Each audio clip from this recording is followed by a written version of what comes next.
I never thought I would end up standing in the rain, watching through the windows of what used to be my own home, seeing strangers laughing inside while my belongings sat in boxes on the curb. My name is Sarah Mitchell, and this is the story of how I lost everything in one afternoon and how I made sure the people who took it from me understood exactly what they had done. It started 3 months ago when my husband Daniel came home with that look on his face, the one I had learned to recognize over our 15 years of marriage, the look that said he had made a decision without consulting me. He sat me down at our kitchen table in our house in Ashford, the house I had inherited from my grandmother, the house where I had grown up, where every corner held a memory of my childhood, and he told me his sister Amanda needed a place to stay for a few weeks because she was going through a difficult divorce. I hesitated because Amanda and I had never gotten along, but Daniel was my husband and I loved him. So I agreed, thinking it would be temporary, thinking family was supposed to help each other through hard times. Amanda arrived 2 days later with more luggage than someone planning a short stay should have, and from the moment she walked through the door, I felt something shift in the air, something cold and calculating in the way she looked around my home, touching my grandmother's antiques, commenting on how much space we had, how we really didn't need all these rooms just for the two of us. She settled into the guest bedroom upstairs, and within a week, she had taken over the entire second floor, spreading her things everywhere, leaving her clothes in the hallway, using my bathroom without asking, eating food from the refrigerator without replacing it, and whenever I tried to talk to Daniel about setting some boundaries, he would get defensive and tell me I was being unreasonable, that his sister was going through a traumatic time and needed our support.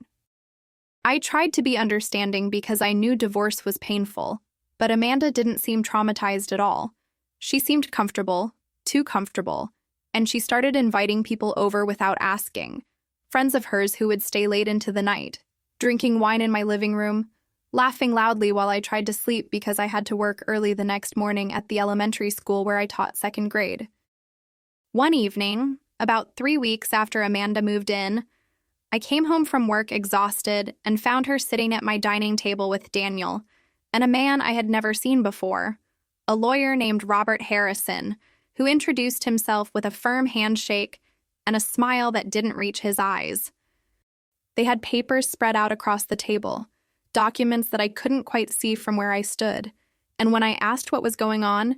Daniel told me they were just helping Amanda with her divorce proceedings, nothing for me to worry about. But something in his voice made my stomach turn. Something wasn't right, and I felt it in my bones the way you feel a storm coming before the sky even darkens.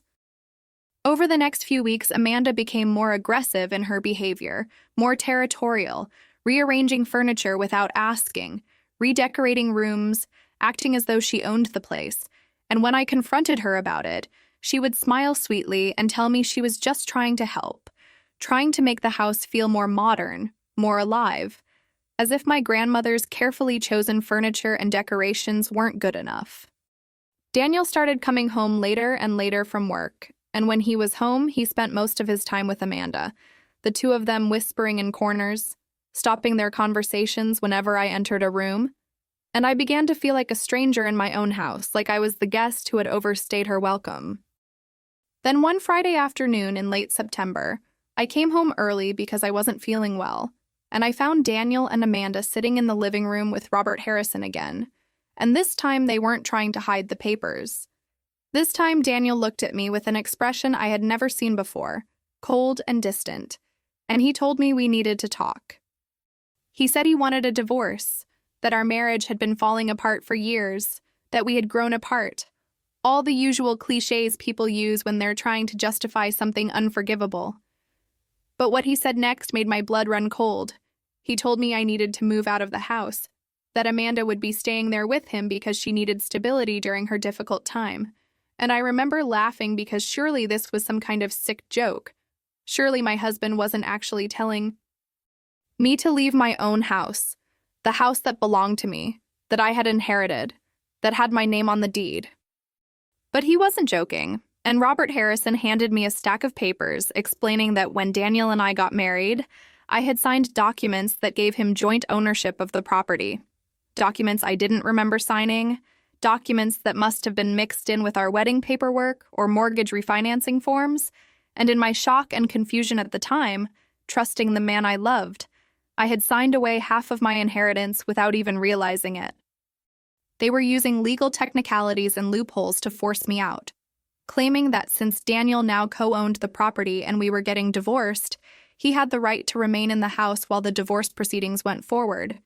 And because Amanda was his family and going through her own crisis, she would stay there to help with expenses.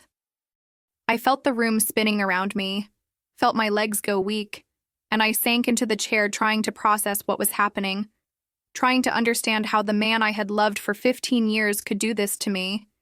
how he could conspire with his sister to steal my home, my grandmother's legacy, everything I had left of her. I asked to see the papers they were referencing, the ones I had supposedly signed, and Robert Harrison produced copies from his briefcase, and there it was, my signature on documents I had no memory of signing, documents that had been cleverly disguised or presented to me during moments when I was distracted or trusting or simply not paying attention, because I never imagined my husband would betray me like this.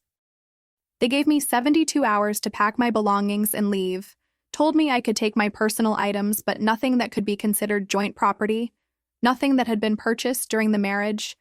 and when I tried to argue that the furniture had belonged to my grandmother, Amanda smiled that cold smile of hers and said I would need to prove it with receipts and documentation, knowing full well that my grandmother had owned most of these pieces for decades before she passed away, long before the age of keeping every receipt for everything. I spent that weekend in a fog of disbelief and grief, packing my clothes, my books, my photographs, leaving behind the furniture I had grown up with, the dishes my grandmother used to serve Sunday dinners on, the grandfather clock that had stood in the hallway for as long as I could remember, and on Monday morning, exactly 72 hours after they had delivered their ultimatum,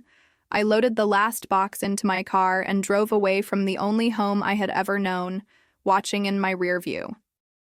mirror as Amanda stood on the porch waving goodbye with a victorious smirk on her face. I moved into a small apartment on the other side of Ashford, a cramped one-bedroom place that smelled like mildew and had thin walls through which I could hear my neighbors arguing at all hours, and I cried myself to sleep every night for 2 weeks, mourning not just the loss of my marriage but the loss of my home, my history, my sense of safety and belonging in the world. But grief eventually transforms into something else when you've been wronged so profoundly, and mine transformed into a cold, focused determination to understand exactly what had happened and whether there was any way to fight back, any way to reclaim what had been stolen from me. I hired my own lawyer, a woman named Patricia Chen who had a reputation for being fierce and thorough, and I gave her everything I had, copies of the papers Robert Harrison had shown me, my grandmother's will, the original deed to the house, our marriage certificate, bank statements, anything that might help her understand the situation. Patricia spent 3 weeks investigating, and when she called me into her office, I could tell by her expression that she had discovered something important, something that might change everything. If you've ever felt invisible in your own life, like your voice doesn't matter anymore, I want you to know that I see you, and your story matters to me.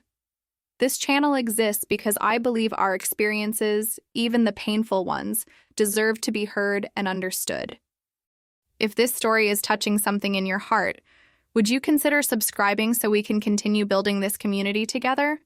And in the comments, I would love to know if you've ever felt betrayed by someone you trusted completely, because sometimes just knowing we're not alone in our pain can be the first step toward healing. Your presence here means more than you might realize. Patricia explained that she had found irregularities in the documents Daniel and Robert Harrison had presented, inconsistencies in the dates and signatures that suggested the papers might have been altered or forged after the fact. And while this was promising, proving forgery in court would be difficult and expensive, requiring handwriting experts and lengthy legal battles that could take years. But she had discovered something else, something much more interesting. When she started investigating Amanda's so-called divorce, she found that Amanda had never actually been married, at least not in any legal capacity that left a public record, which meant her entire story about needing a place to stay during her traumatic divorce was a fabrication, a lie designed to gain sympathy and access to my home. Patricia believed this was a long-planned scheme, that Daniel and Amanda had been plotting this for months, possibly even years, waiting for the right moment to execute their plan to steal my property. And she suggested that if we could prove conspiracy and fraud, we might be able to not only get my house back, but also pursue criminal charges against everyone involved. I felt a surge of hope mixed with rage, hope that justice might be possible, and rage at the depth of the betrayal, at how calculated and cold-blooded this had been, how Daniel had lain beside me in bed night after night, knowing what he was planning to do, how he had kissed me goodbye each morning while secretly working to destroy my life. Patricia filed motions to freeze any sale or transfer of the property and requested an emergency hearing to review the suspicious documents. And while we waited for our court date, I started doing my own investigation, reaching out to people who knew Daniel and Amanda, asking questions, piecing together their history. What I discovered made everything click into place in the most horrible way. I learned from Daniel's cousin Margaret, who had always been kind to me, that Amanda wasn't actually going through any kind of personal crisis. Instead, she had recently been fired from her job at a real estate investment firm for ethical violations, something about manipulating property values and deceiving clients, and she needed money desperately because she was being sued by her former employer. Margaret also told me something that made my skin crawl, that Amanda had always been jealous of me, that she used to complain to family members about how I had inherited such a valuable property while she had nothing, how it wasn't fair that Daniel's wife had so much when his own sister struggled financially, and apparently Amanda had convinced Daniel that he deserved a share of my inheritance since we were married, that I was being selfish by considering the house solely mine, that family should share everything. The more I learned, the more I realized this wasn't just about property or money. This was about Amanda's deep-seated resentment and her ability to manipulate her brother into betraying his wife, into becoming someone I no longer recognized, someone capable of such calculated cruelty. I started documenting everything, taking photographs of my old house from the street, noting when people came and went, and what I saw confirmed Patricia's suspicions. Robert Harrison visited frequently, often carrying briefcases and document folders.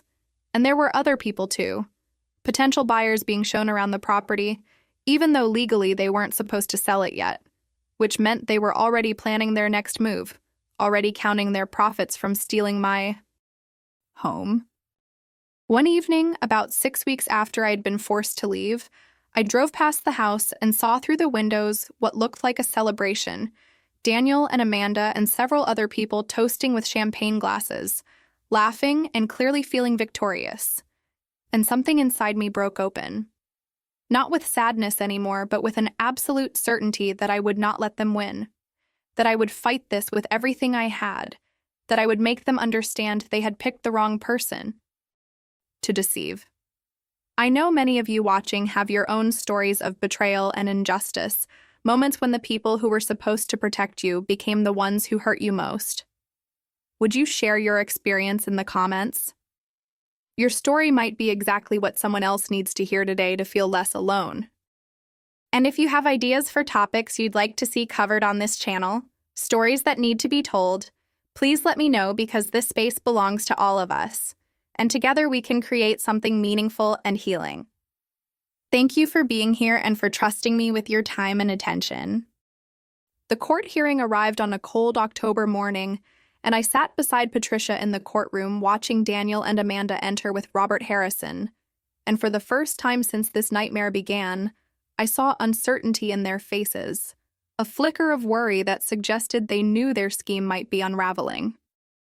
Patricia presented her evidence methodically and powerfully, showing the judge the inconsistencies in the documents, the suspicious timing of signatures, the fact that some of the paperwork appeared to have been created on different paper stock than it should have been given the dates listed. And she brought in a handwriting expert who testified that several of the signatures attributed to me showed signs of forgery, subtle differences in pressure and letter formation that indicated someone had traced my signature rather than me signing naturally. Then Patricia dropped the real bombshell, presenting evidence that Amanda had never been married, showing bank records that proved Daniel had been making large payments to Robert Harrison for months before the divorce was even mentioned. Payments that suggested this had been planned far in advance. And she showed the judge photographs of real estate agents touring my house, even though there was supposed to be a freeze on any sale of the property. The judge listened to everything carefully, occasionally asking questions, and I could see his expression growing darker as he realized the extent of the deception. And when Robert Harrison tried to argue that these were all innocent misunderstandings, the judge cut him off sharply and said that innocent misunderstandings don't involve forged documents and elaborate lies about divorces that never existed. After reviewing all the evidence, the judge made his ruling. He declared the documents Daniel had used to claim joint ownership invalid because they had been obtained through fraud and forgery. He ordered that the house be immediately returned to my sole ownership and possession. He required Daniel and Amanda to vacate the property within 48 hours and to restore anything they had removed or altered. And most satisfyingly, he referred the case to the district attorney's office for possible criminal prosecution for fraud, forgery, and conspiracy. I watched Daniel's face crumble as the reality of what he had done and what he was about to lose crashed down on him, watched Amanda's confident smirk disappear and transform into panic, and Robert Harrison gathered his papers quickly and left the courtroom without making eye contact with anyone, clearly trying to distance himself from his clients now that their scheme had been exposed. 2 days later, I returned to my house with a sheriff's deputy to ensure Daniel and Amanda complied with the court order, and as I walked through the rooms that had been stolen from me, I saw that they had left in a hurry, abandoning many of their belongings in their rush to escape before facing more serious consequences. The house felt different, violated somehow, and it took weeks of cleaning and rearranging to make it feel like home again, to erase the presence of the people who had betrayed me so completely.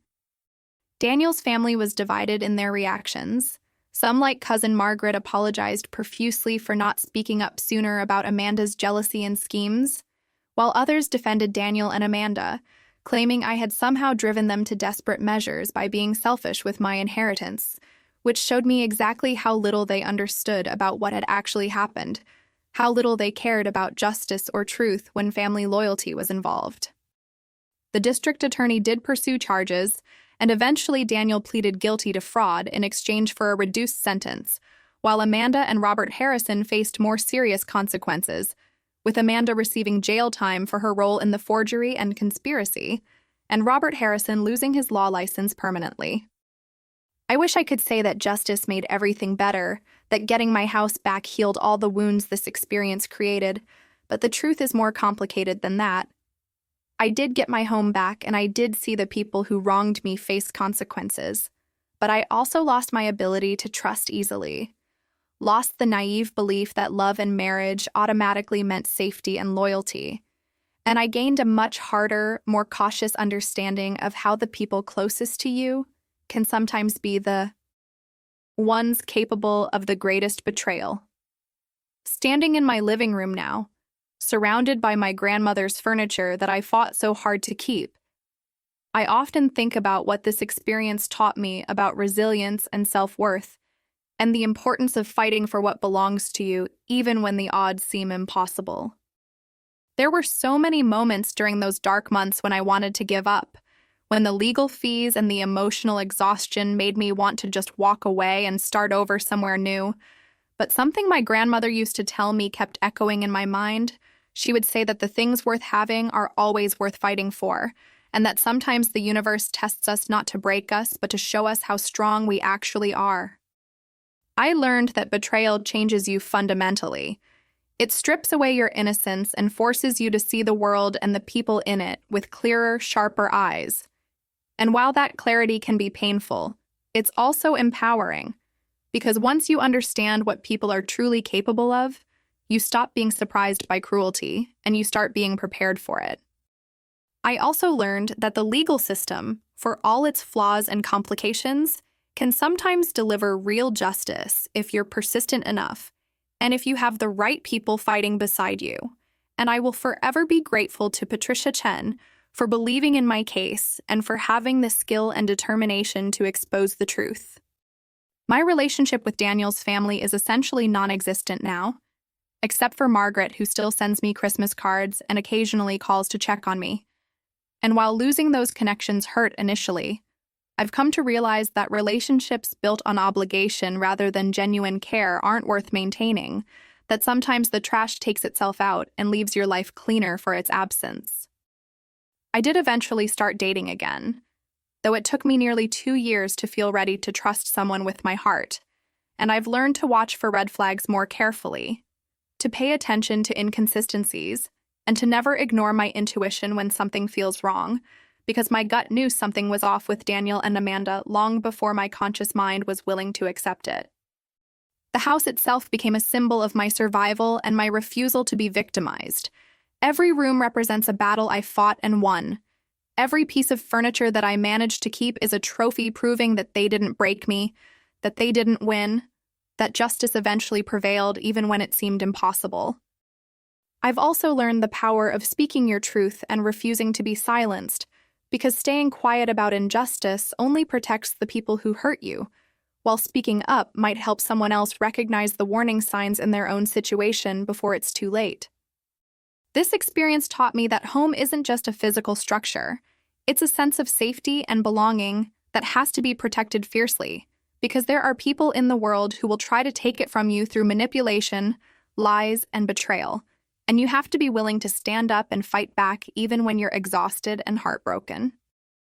Looking back now, I can see that this nightmare, as terrible as it was, made me into someone stronger and wiser and more capable of protecting myself, someone who knows her own worth and won't accept being treated as disposable or invisible, someone who understands that sometimes the people who are supposed to love you will hurt you most deeply, but that their betrayal says everything about them and nothing about your value as a human being. Now I want to hear from you. Have you ever had to fight to reclaim something that belonged to you? Whether that was property or dignity or simply your right to be treated with respect. Have you experienced betrayal from someone you trusted completely? And how did you find the strength to move forward?